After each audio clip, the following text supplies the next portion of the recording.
Is reality really as concrete as we assume it is? Have you ever experienced something that made you question this? It could have been something so small that you tried to write it off. You were tired. Your mind was playing tricks on you. Anything to move past that impossibility and get on with your life. But what if what you saw, or thought, or remembered was real? Maybe it's not you making a mistake. Maybe it's the world around you. Perhaps our universe is not as material as we think. Hello, and welcome to WorldWideWeird, a podcast focusing on explaining the strange phenomena of our world. I'm your host. This episode's topics are glitches in the Matrix and the Mandela Effect.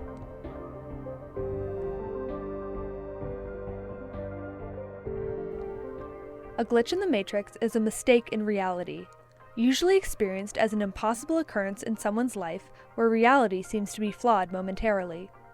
And the Mandela Effect is an effect where a large group of people remember events or items differently than how they actually are, or a collective false memory. The term glitch in the Matrix is derived from a sort of telephone game. The 1999 film The Matrix popularized the theory of the world we live in being some sort of simulation, and the term glitch in the Matrix arose from people experiencing occurrences that fell in line with that theory. Many people directly cite the film for inventing the idea of a simulated reality, but the idea of reality being simulated can be seen as far back as Plato's allegory of the cave. Additionally, the movie does not actually have anything in it that resembles what is commonly thought to be a glitch in the Matrix, outside of a character seeing the same cat walk by him twice and the other characters calling it déjà vu. The Mandela Effect got its name from the first popular instance of the effect, the death of Nelson Mandela. In this universe at least, South African President Nelson Mandela died in 2013. However, many people seem to remember him dying in prison in the 1980s, before he even became president. Self-identified paranormal consultant Fiona Broome was the one to coin the term Mandela Effect in 2009. This was after she realized so many people, herself included, remembered this event that never happened. Things that are classified as instances of the Mandela Effect usually involve a large group of people remembering something differently than how it actually occurred, and is usually explained using parallel universes. Many conspiracy theorists believe that the reason some people have different memories of the past is because they're from a parallel universe that may have collided with our current universe. Glitches in the Matrix are similar to the Mandela Effect. However, they're usually more small-scale and less concerned with parallel universes. The way many people explain and understand the concept of glitches in the Matrix is right in the name of the occurrence, the Matrix. The reason these things happen is because the reality we live in is a simulation, and the simulation can make mistakes. However, other believers in the validity of glitches in the Matrix explain the occurrences through the lens of parallel universes. When you experience a glitch, it could be two universes overlapping, or someone briefly falling through to another universe. Glitch in the Matrix is also a broader term compared to the Mandela Effect, containing both things that would be considered a small-scale Mandela Effect, as well as hearing or seeing strange things, unusual intuition, time-slipping, or wild synchronicities. One of the most popular examples of the Mandela Effect, possibly even more than the one it's named after, is the Berenstain versus Berenstein Bears. Many people claim to remember the name of this children's book being spelled with an A, Berenstain, and not with an E, Berenstein, which is how it's written now. It's not just kids who claim to remember a different spelling too. Teachers and librarians have come forward as well to try and prove that the spelling actually has changed somehow. Some claim that this spelling discrepancy is evidence that we have crossed into another universe. Another example is the Monopoly Man, from the board game that tends to rip relationships apart. How do you remember him looking? Does he wear a monocle? Many claim that yes, he does, but checking back to the man shows no monocle, and no evidence that he ever had one. Some people, often those living outside of the United States, remember learning that the USA consisted of 52 states, rather than 50, with Puerto Rico often being one of the 2 additional states. Many have claimed that the way they were taught the United States had 52 states was to remember a deck of playing cards, and how it had 52 cards.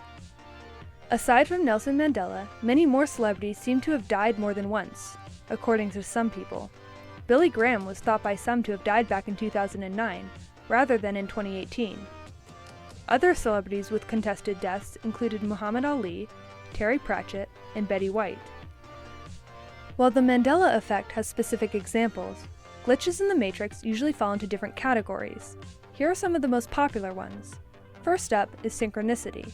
Synchronicity is a concept created by psychologist Carl Jung, defined as a meaningful coincidence of two or more events where something other than the probability of chance is involved. For example, an old friend messaging you out of the blue as soon as you start to think about them, or passerbys' conversations that seem to match up with your own. While this concept did not originate from the idea of glitches in the matrix and is not confined to them, many people who experience synchronicities and who are knowledgeable of glitches in the matrix do group them together. False memories are another form of glitches. This is where the Mandela Effect and glitches in the matrix overlap the most. People have reported remembering an event, or even a person, wildly different compared to those around them. It could be something like having memories of a trip you took that nobody else can remember, or even remembering someone that seems to never have existed. These are often the most disputed instances of a glitch in the matrix, since it can be chalked up to someone misremembering. However, some of these false memories that people have are foundational and incredibly memorable, which makes them more difficult to dispute. Another type of glitch people have reported have been time slips. These seem to be very broad, with some people reporting experiencing driving through a town full of people that look to be from 100 years ago, or turning down a street and suddenly seeing what looks like a glimpse of the future. Others experience a much smaller scale version of time slips too, such as calling someone only for the phone to be picked up by a much younger or older version of that person. Near and after-death experiences are sometimes included as glitches, and are quite common within glitch in the matrix circles. People report seeing or feeling themselves die, only for time to reset just before the incident, allowing them to avoid it. These stories often bring up the idea of quantum immortality as it applies to the many worlds interpretation of our universe. These theories are complex and deal heavily with quantum physics, so I will try to explain as simply as I can. Some believe that when you die, you slip into another universe much like your own, and the only people who actually experience your death are those in the universe you left. So therefore, when someone experiences a glitch where they die and seemingly reset to avoid it, they are just moving from one universe to another. As with anything that seems too strange or out of this world, there's many arguments against the validity of glitches in the matrix and the Mandela Effect. Carbon monoxide poisoning is a common argument to explain glitches in the matrix, since a main symptom is confusion. While there have not been many cases of glitches being caused by carbon monoxide, it's usually one of the first things to be suggested due to the health risks. In the same vein as carbon monoxide poisoning, undiagnosed medical conditions are often brought up to explain glitches in the matrix. Everything from schizophrenia, narcolepsy, seizures, dissociative identity disorder, and many others are used to discredit people's stories. Some claim that they did go to the doctor after experiencing a glitch, and did not find anything wrong with themselves. But others are more willing to accept the glitch explanation over the idea of them having a condition that is causing strange occurrences. Another argument against these phenomena is people just misremembering. Most people don't like admitting they're wrong about things, and some might cling to the impossible to avoid it, sometimes even unintentionally. Memories get especially hazy when recounting them from childhood too. Maybe when you were younger you watched part of a movie or dreamed something that got stuck in your head. Then later you could have remembered it not as a film or a dream, but as an actual memory, something that wouldn't line up with anyone else's memories of the time. Similar to misremembering, confabulation is specifically what many scientists use to explain the Mandela Effect. Confabulation is just your brain's way of filling in gaps. People will misremember something and then go on to spread the false information in a leading way. When I asked the question earlier, does the Monopoly man have a monocle? It was a leading question. I was making you specifically think of the Monopoly man having the monocle, even if you had no memory of whether he did or not. I put the idea in your head that he had one already. You had to create an image of him both with and without the monocle in your mind to answer the question. A better question would be to ask someone to describe or draw what they think he looks like, and if they still do add a monocle, it could easily be from the general idea of what cartoon capitalists look like, and not because of universes colliding. Now that I've done my work to try and debunk some of the glitch in the matrix and Mandela Effect accounts, I'll share my favorite example of one of these phenomena. I'm going to say a quote, and I want you to think about if you recognize it or not. And if you do, Where's it from? Ready? What does it do? That's the beauty of it. It doesn't do anything. Do you know it? Where's it from?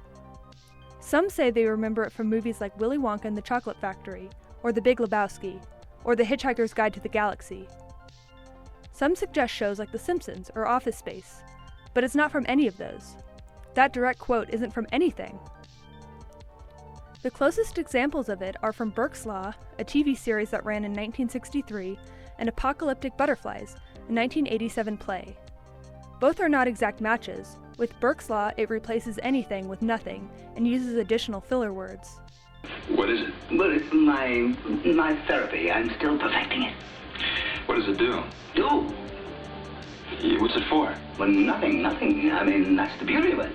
No, every machine in the world is selling, but not mine. No, Apocalyptic Butterflies is a closer match, but still not quite exact.